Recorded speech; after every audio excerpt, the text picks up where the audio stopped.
সুপ্রিয় শিক্ষার্থীরা, তোমাদের মাঝে একটা স্টুডেন্ট আমাকে একটা ম্যাথ সলভ করে দিতে দিয়েছিলাম। আজকে আমি সেই ম্যাথটা সলভ করে দেখাবো। তো আসো শুরু করি। ম্যাথটা ছিল যে m প্লাস n ইকুয়াল যদি 6 এবং m মাইনাস n ইকুয়াল যদি 4 হয়, 4 না সরি 2 হয়, তাইলে m স্কয়ার প্লাস n স্কয়ারের মান কত?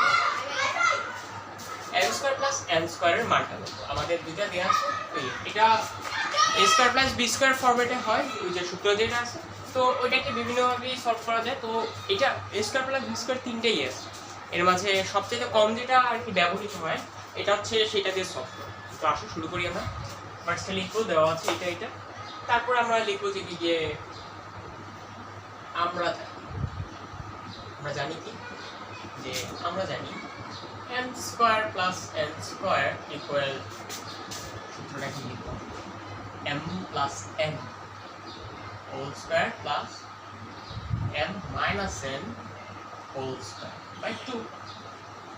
ওকে, মান বসে আমরা m প্লাস n এর মান হচ্ছে কত? 6 স্কয়ার, আর m মাইনাস n হচ্ছে 2 স্কয়ার বাই 2।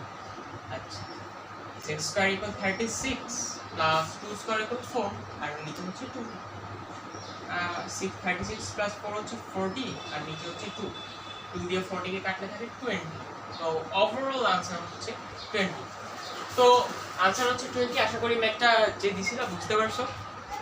তো আজকে ক্লাস এতটুকুই। তোমার ম্যাথ সলভ হয়ে গেছে এবং যে দিয়েছিলে তাকে অসংখ্য ধন্যবাদ জানাই, এবং তোমাদের বাকিদেরও যদি কোনো ম্যাথ প্রবলেম থাকে আমাকে দিতে পারো। তো সকলকে ধন্যবাদ জানিয়ে আজকে এখানে